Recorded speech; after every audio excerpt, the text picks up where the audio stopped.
Olá, sejam bem-vindas e bem-vindos ao Rádio Peão, podcast semanal da Você S.A. Eu sou Elisa Tosi. E eu sou Mariana Poli. Seja sincera ou sincero, desde que a quarentena começou, você ainda não conseguiu organizar suas demandas profissionais com as questões pessoais e vive uma rotina caótica, cheia de tarefas que parecem nunca ser concluídas? Quando o fim do dia chega, a sensação que impera é de exaustão? Se as respostas para essas perguntas são positivas, você está precisando urgentemente colocar sua vida em ordem. A desorganização, somada às ansiedades dessa época de pandemia e ao fato de que a família inteira está em casa, pode criar consequências emocionais complicadas. Uma delas é o aumento do estresse. Não é à toa que uma pesquisa recente do LinkedIn, que ouviu 2.000 profissionais brasileiros, revelou que 62% estão mais estressados do que antes da crise. Mas se organizar direitinho, todo mundo consegue relaxar. É o que nós mostraremos no programa de hoje, Elisa. Vamos explicar por que a organização é tão importante para ter mais qualidade de vida e compartilhar com os nossos ouvintes o que fazer para finalmente sair do caos. Quem nos ajuda com isso é Thaís Godinho, uma das maiores especialistas em organização e produtividade do Brasil.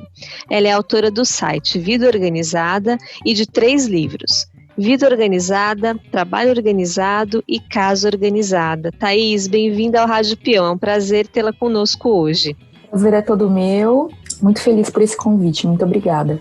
E antes de começar, você já sabe, esse podcast tem sido gravado remotamente. Por isso, pode haver alguns ruídos e instabilidades. E se você gosta do Rádio Peão e do conteúdo que a gente faz na Você S.A., se torne nosso assinante por R$ 12,90 por mês. É só acessar assineabril.com.br/Você S.A.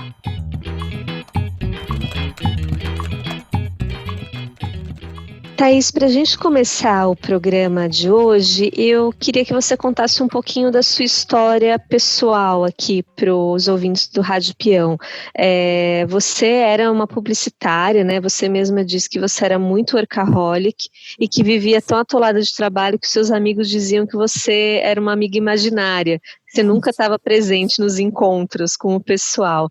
Como é que foi isso? Como é que você percebeu que precisava mudar as coisas e como é que você descobriu que a organização podia ser um caminho para você ter mais equilíbrio? Bom, realmente sou publicitária e desde o início da minha vida profissional, já na graduação, eu já comecei a trabalhar em agências de publicidade ou em empresas no setor de comunicação interna. E eu notei que era uma regra do mercado, infelizmente, né, a questão da sobrecarga, a questão de terem poucas pessoas para fazer muita coisa, hora extra. Geralmente, em qualquer um desses trabalhos que eu tivesse, se você saísse no horário certo, as pessoas te olhavam estranho, porque a hora extra era a regra. Então, nesse contexto, eu tive alguns problemas de saúde relacionados a estresse, vários deles, e com o passar dos anos, eu comecei a perceber que eu não queria mais viver dessa maneira. Então, eu comecei a buscar no próprio mercado alternativas de trabalho que fossem um pouco mais gentis, né, mais compassivas mesmo, assim, com os trabalhadores de modo geral, que tivesse uma organização maior de projetos. E em um determinado momento, eu comecei a trabalhar em uma agência bem bacana, e eu tive essa oportunidade de começar a procurar outras maneiras de se trabalhar. Então eu comecei a pesquisar sobre o assunto, pesquisar sobre produtividade, mais no âmbito pessoal.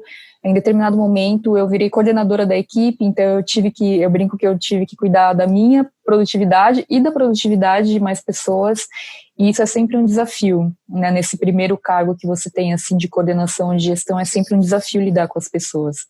E nesse momento que você percebe como cada um tem um tipo de abordagem para a sua própria produtividade, cada um tem um ritmo de trabalho, e isso é desafiador. Com o passar do tempo, eu fui me apaixonando cada vez mais por esse assunto, e aí eu fui tirando certificações, estudando bastante. Acho que eu li praticamente todos os livros publicados até então sobre o assunto.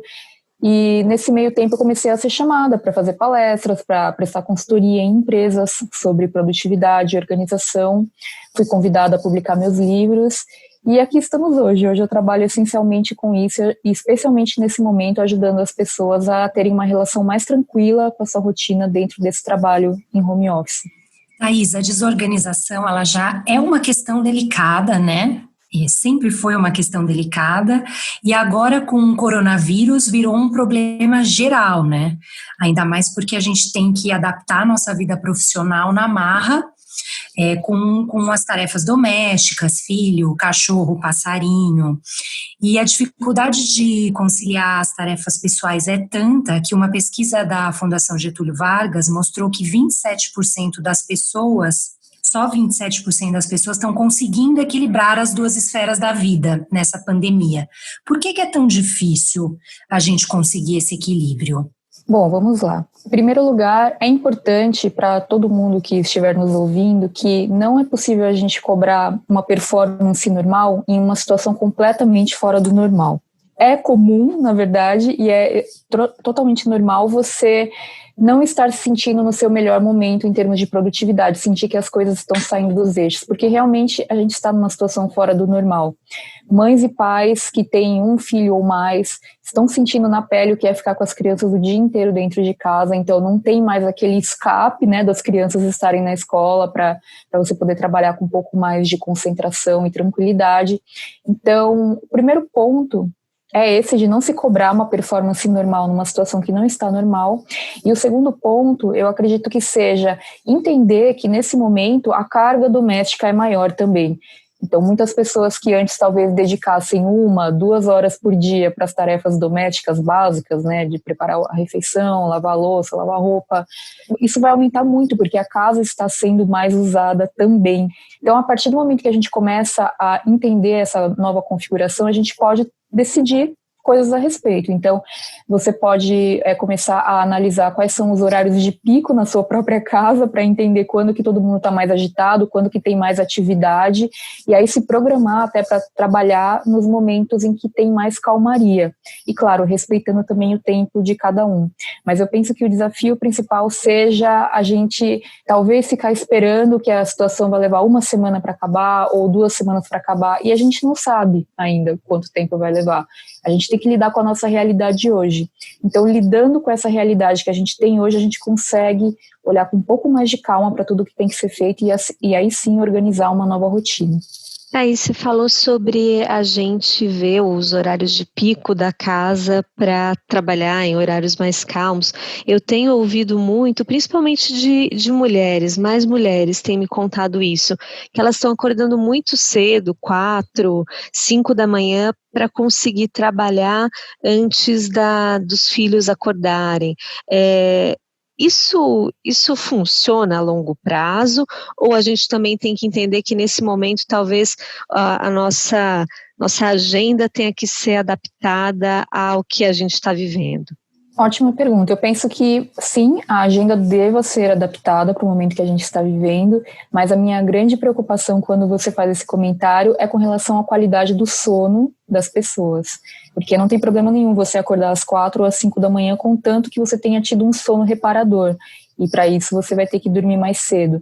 Então não dá para você mudar a sua rotina para trabalhar, para acordar às 4 ou 5 da manhã se você vai dormir meia-noite, por exemplo, porque a longo prazo isso não é sustentável. Você pode fazer isso 1 dia, 2 dias na semana de maneira excepcional, mas todos os dias, uma hora a conta não fecha.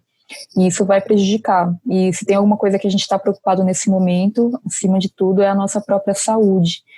Então, é muito importante que tenham uma boa noite de sono e reparadora. Agora, com relação a acordar mais cedo ou acordar mais tarde, vai depender muito também dos horários que a família tem que cumprir. Então, filhos que estudam de manhã, eu também proporciono essa possibilidade de os pais conseguirem trabalhar enquanto eles estão fazendo a aula, mesmo que em ambiente virtual. Claro que dando atenção, porque às vezes a criança precisa, porque acabou a bateria, porque a conexão caiu, então você tem que saber que você vai ser mais interrompido do que você seria se você estivesse trabalhando num escritório sem os seus filhos, né, que também tem suas interrupções, mas em casa a gente tem mais, especialmente crianças abaixo dos 10 anos, que demandam mais dos pais.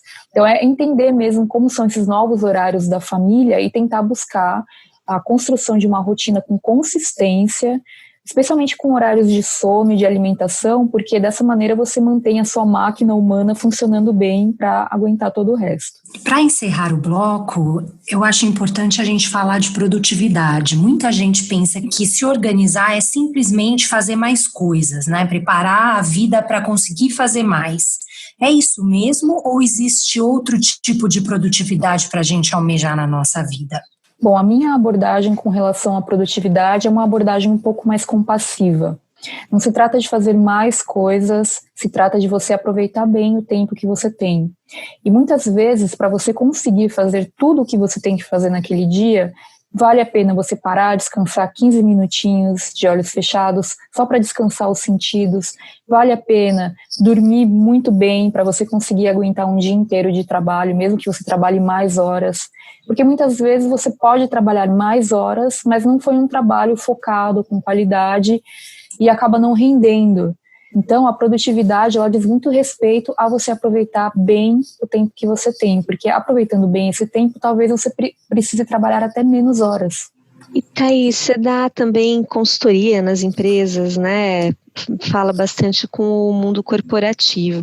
Você acha que as empresas estão preparadas para essa produtividade mais compassiva? Ou esse momento de crise também tirou isso do foco? Porque a gente também tem recebido muitos comentários dos nossos leitores e ouvintes falando que os chefes estão querendo mostrar trabalho com medo de ser demitidos. E aí mostrar trabalho significa você ficar online mais horas, estar sempre presente, marcar reuniões que não fazem o menor sentido, só para mostrar que você está por ali. Como é que você está vendo a produtividade nesse momento de crise do corona? Sim, eu também tenho recebido bastante depoimentos a respeito.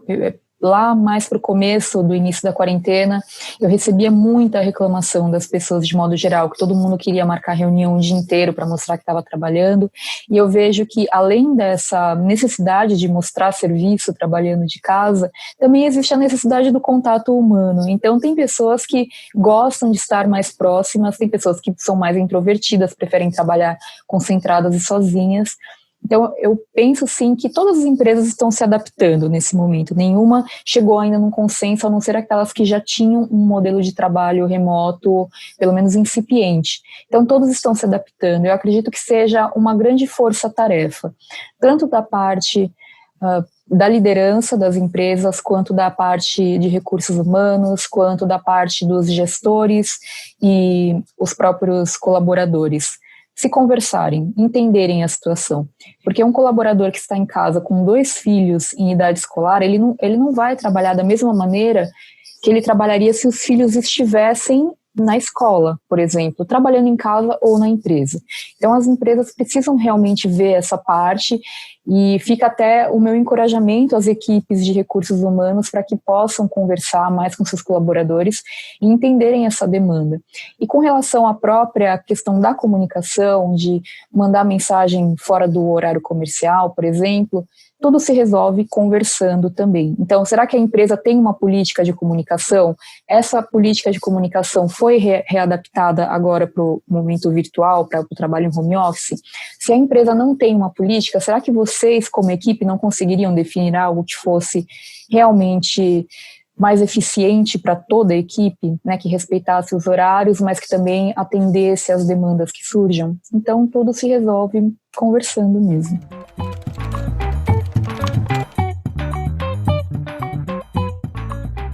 No segundo bloco, é hora de aprender na prática a se organizar. Thaís, nos seus livros e nos seus cursos, você diz que a organização ela tem muito a ver com estruturar um projeto de vida. E eu queria entender por quê, né? De que maneira essas duas coisas se correlacionam. Certo. Eu acredito que todo planejamento faça parte de um planejamento maior. O planejamento do dia, por exemplo, quando a gente define as atividades que a gente vai fazer no dia, ele vai ser muito mais eficiente se a gente enquadrá-lo dentro de um planejamento da semana, que já foi feito uma vez por semana, porque a semana tem 7 dias, então ela é um pouco mais elástica do que o planejamento diário. Você consegue ter uma visão de qual deve ser o seu foco naquela semana, de acordo com as reuniões e entregas que você tenha.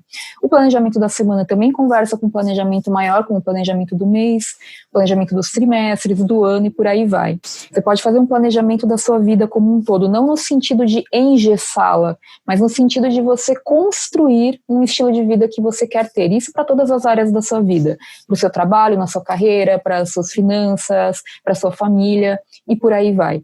Porque quanto mais você se debruça sobre esse planejamento de vida, mais você vai se conhecer, e autoconhecimento é essencial para tudo, para você estabelecer que momento do dia você tem mais energia para poder trabalhar em projetos que demandem mais energia, até para você saber quais são os seus objetivos de curto, médio e longo prazo, para que cada vez mais você busque coerência, de modo que essas atividades que você faz no seu dia a dia conversam com essas entregas maiores, com esses objetivos, com esses projetos, porque quanto mais você tiver essa reflexão na sua vida, sendo feita de tempos em tempos, mais claras ficarão as suas prioridades. Então, a partir do momento que você for fazer uma lista de tarefas para o seu dia, ou você for planejar o seu dia em questão, você vai ter essas prioridades claras e vai ser muito mais fácil você conseguir identificar aquilo que não bate com essas prioridades. E claro, o dia perfeito não existe. Você vai dedicar uma parte do seu dia para tudo aquilo que já estava planejado, para tudo aquilo que você pretende fazer, mas também faz parte do seu trabalho lidar com as demandas espontâneas que chegam, com os imprevistos, com as interrupções, sejam dos filhos, sejam dos colegas de equipe que estão trabalhando remoto também. Então, o grande segredo aí é justamente entender qual que tem que ser a sua dinâmica do dia a dia, para você saber quanto tempo por dia você vai conseguir dedicar para essas prioridades, mas sempre tendo em vista que o que você faz hoje faz parte de algo maior, porque é isso que vai te ajudar a trazer coerência realmente a todos os seus projetos. E, Thaís, quando você faz esses treinamentos para o pessoal, acontece de muita gente começar a planejar e perceber que está com um projeto de vida que não é o que a pessoa gostaria, que ela precisa fazer mudanças nesse sentido? É muito comum, mas também é muito comum a pessoa perceber que algum sonho que ela tinha, algum modo de viver que ela tinha, ou quando um exercício que eu costumo fazer é o planejamento do dia ideal, e eu coloco uma distância de tempo. Imagine seu dia ideal daqui a 15 anos, desde o momento que você acorda até o momento que você vai dormir de novo. E muitas vezes nesse exercício a pessoa percebe que existem mudanças que ela quer fazer, talvez com relação à mobilidade, ao local de trabalho, morar mais perto, poder ir trabalhar de bicicleta ou atividades do tipo, mas ela também percebe que existem mudanças que ela pode fazer de imediato e que já vão trazer muita qualidade de vida. Uma das práticas que eu mais ouço quando eu faço esse exercício é a pessoa comentar: eu gostaria de ter uma rotina de meditação.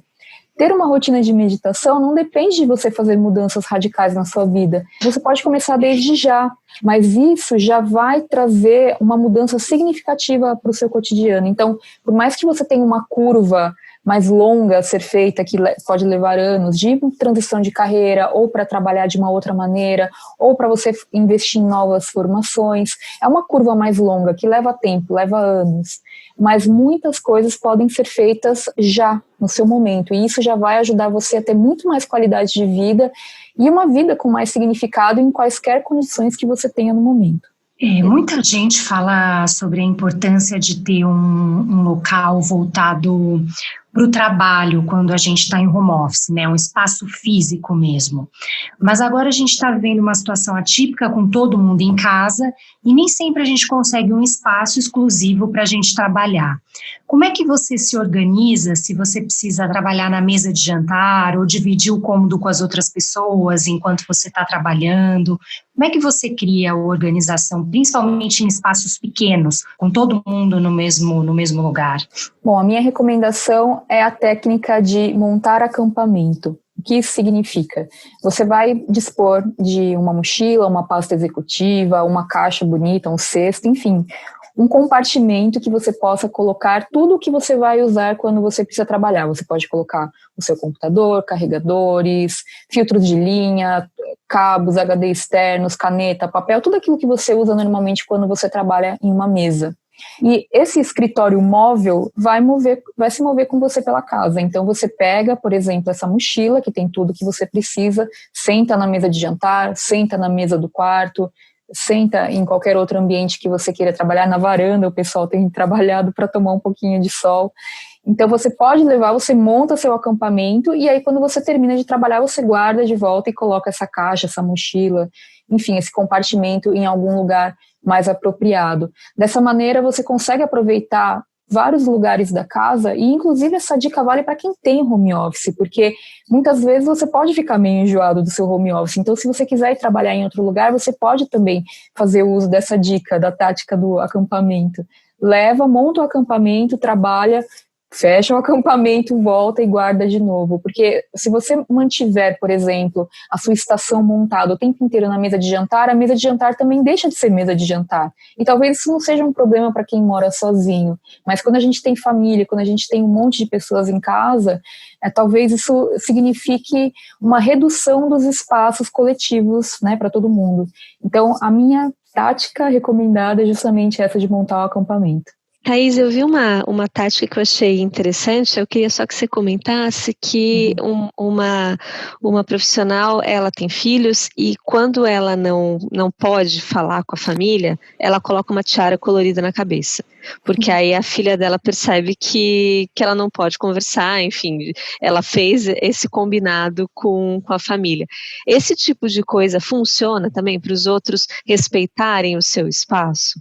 Super funciona e eu tenho visto também algumas técnicas como essa, tenho achado o maior barato. Aqui em casa a gente tem isso também. Quando eu estou trabalhando sem fone de ouvido, aqui é passe livre para vir me perguntar alguma coisa. Quando eu estou com fone de ouvido, pode me interromper se for urgente, mas de modo geral não me interrompa porque eu estou trabalhando concentrada em alguma coisa. E quando eu não posso ser interrompida de maneira nenhuma, porque ou estou concedendo uma entrevista, ou estou ministrando uma aula, uma palestra, aí eu fecho a porta e coloco a plaquinha, mamãe trabalhando. Dessa maneira eu consigo controlar um pouquinho mais a situação. Então pode ser uma boa alternativa para pais e mães que estejam trabalhando nesse momento em casa.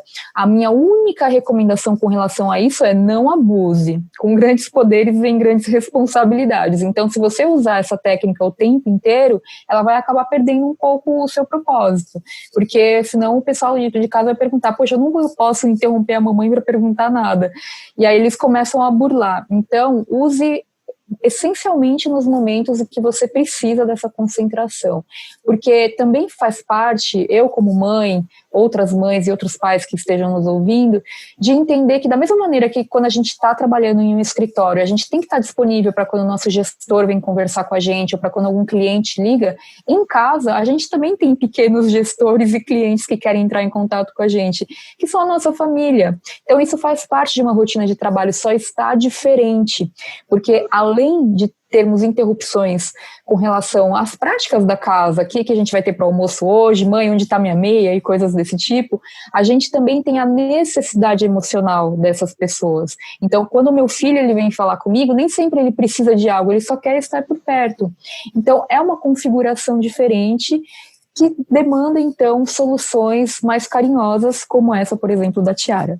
Thaís, a gente está falando aqui, né, de criatividade, flexibilidade, e me ocorre o seguinte: nessa situação que a gente está vivendo, muitas vezes a gente coloca metas, né, faz listas, coloca metas, eu vou fazer tal coisa, o dia termina, você não conseguiu fazer. Como é que você lida com essas frustrações de você não ter conseguido ali ser organizado o suficiente, ter cumprido as suas metas que você estabeleceu?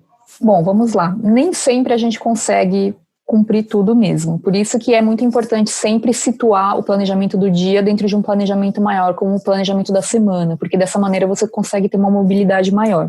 A minha recomendação é que você sempre renegocie os seus prazos com antecedência. Então, se, por exemplo, você se programou para submeter um relatório para a empresa até quarta-feira e você percebe que você não vai conseguir fazer isso até quarta-feira, não deixa chegar a quarta-feira para pensar no assunto. Entre em contato com o responsável, com o seu gestor, um dia, 2 dias antes, quando você já perceber que isso vai acontecer, e explica a situação, explica que você talvez não consiga entregar e se consegue renegociar esse prazo.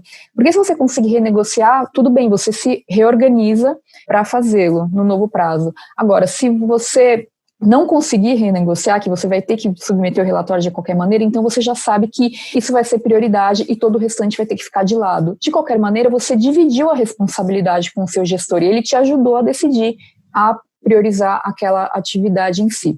Esse é um dos pontos. O outro ponto é você perceber que existem momentos do seu dia que você tem mais energia, que você consegue trabalhar com mais concentração, e tem momentos do dia que você não consegue. Então, é uma auto-observação, para você entender como a sua energia oscila ao longo do dia, para você fazer o melhor proveito dela. Então, tem pessoas que são muito mais notívagas, então que conseguem trabalhar melhor à noite. Outras pessoas preferem acordar mais cedo e fazer tudo que demanda mais concentração e esforço cognitivo pela manhã. Você se conhecendo, você vai conseguindo ajustar melhor as suas atividades, porque às vezes uma atividade que costuma levar 20 minutos quando você está bem, se você deixa para fazer no momento que você já está cansado, leva 40 minutos, 1 hora, então você acaba perdendo mais tempo com essas atividades. E realmente é a reflexão sobre prioridades, que, como eu comentei, tudo faz parte de um planejamento maior. Então, quanto mais você se envolve nesse trabalho de planejamento de vida, mais você consegue identificar o que é claro. Tem uma frase que eu adoro do Stephen Covey, que ele fala que você só consegue falar não para as outras coisas quando você tem um sim muito forte dentro de você. E as prioridades da sua vida são esses sim. Você tem que ter esses sims muito claros para que você consiga falar não para coisas que surjam de fora e ideias que você tenha também. Porque justamente assim que você vai conseguir fazer esse reequilíbrio dia após dia de tudo aquilo que foi feito, o que não feito, o que tem que ser repriorizado. Então, se algo que era muito importante ser feito hoje, por que não foi feito hoje? Então, é você olhar para o seu dia, para você entender, porque às vezes a gente sofreu incidências, imprevistos, que fizeram com que a gente saísse daquele rumo, ok. Mas então o que você pode fazer agora? E não deixar o prazo morrer, renegociar esse prazo às vezes com você mesmo.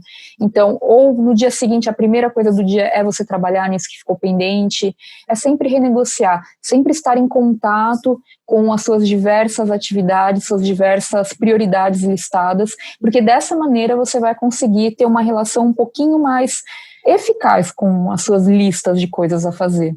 Eficaz. Bom, Thaís, para a gente encerrar aqui o programa, eu queria que você comentasse um pouquinho, você já falou, mas aprofundasse um pouquinho mais sobre as rotinas. Por que as rotinas são realmente importantes para a gente se organizar e como é que a gente cria uma rotina que funcione? Bom, vamos lá. As rotinas são importantes justamente para colocarem no piloto automático as atividades que você não precisa colocar muito esforço cognitivo em cima. Então, existem coisas que você precisa fazer diariamente. Muitas delas você já deve fazer, inclusive, no piloto automático. Outras não, outras você precisa de lembretes. Então, faça bom uso de ferramentas que te lembrem dessas rotinas.